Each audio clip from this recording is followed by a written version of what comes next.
Selamat siang, perkenalkan nama saya Pia Mardiana, NIM 2010176. Saya dari PKK 3 semester 5, saya dari kelompok 7. Baiklah, di sini saya akan menjelaskan tentang kekasih umat dalam Perjanjian Baru. Yang pertama, Yesus Kristus dinyatakan dengan jelas oleh Injil, di mana meletakkan dasar umat Allah yang baru, yaitu gereja. Dengan mewartakan kerajaan Allah, Tuhan Yesus memulai gereja dengan memaklumkan warta gembira, yaitu kedatangan kerajaan Allah yang telah dijanjikan di dalam kitab suci sejak berabad-abad, karena waktu telah genap dan kerajaan Allah telah dekat. Kekasih yang kedua yaitu di mana kerajaan Allah yang Yesus wartakan bersifat universal atau umum, tidak terbatas kepada bangsa Israel saja. Untuk menentukan persyaratan dalam masuk ke kerajaan Allah, dengan memberikan pengertian bahwa di mana kerajaan Allah itu tidak terbatas hanya kepada bangsa Israel saja, melainkan diperuntukkan mencakupi semua bangsa.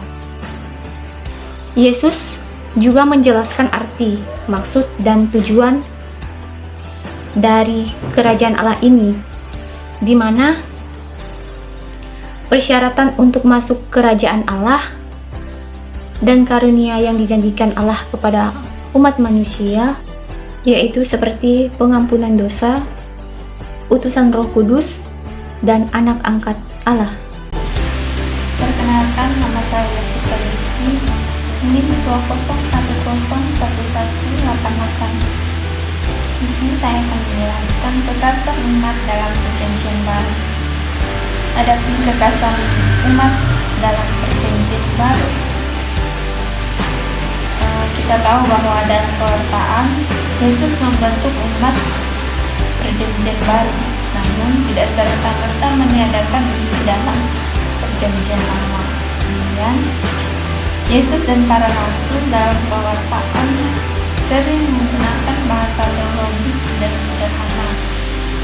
sederhana dan mudah dimengerti oleh mereka sendiri dan para pendengarnya.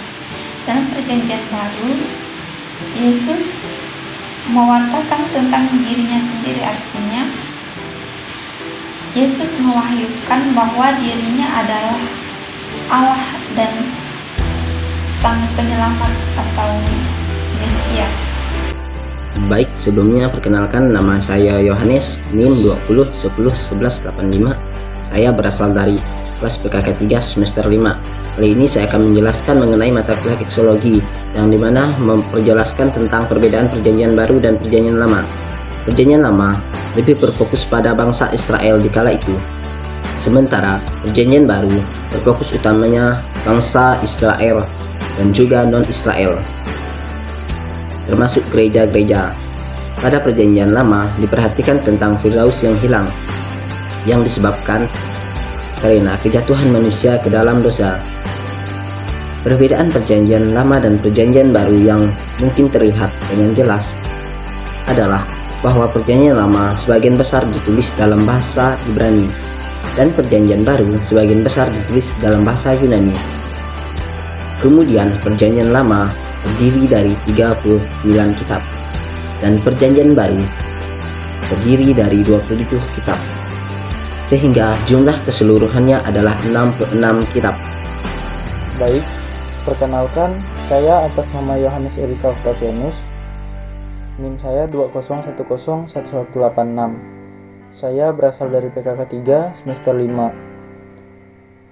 Pada kesempatan kali ini saya akan menjelaskan tentang perbedaan umat Perjanjian Lama dan umat Perjanjian Baru.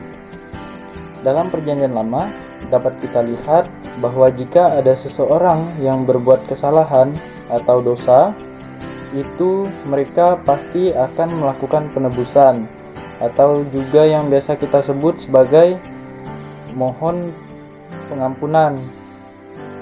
Nah, dalam permohonan ini bisa kita lihat dalam bentuk persembahan, yang dimana orang tersebut akan mengorbankan suatu domba yang baik adanya. Namun dalam Perjanjian Baru itu dapat kita lihat bahwa Yesus datang ke dunia dengan maksud dan tujuan untuk mengampuni dan menghapus dosa-dosa umat manusia serta untuk menyelamatkan umat manusia.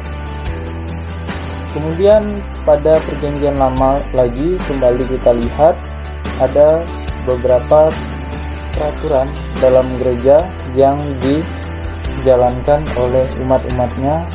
Kemudian dalam Perjanjian Baru itu Yesus menghapus atau mengubah peraturan tersebut.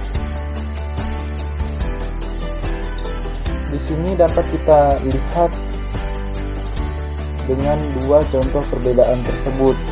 Itulah yang membedakan umat Perjanjian Lama dan umat Perjanjian Baru.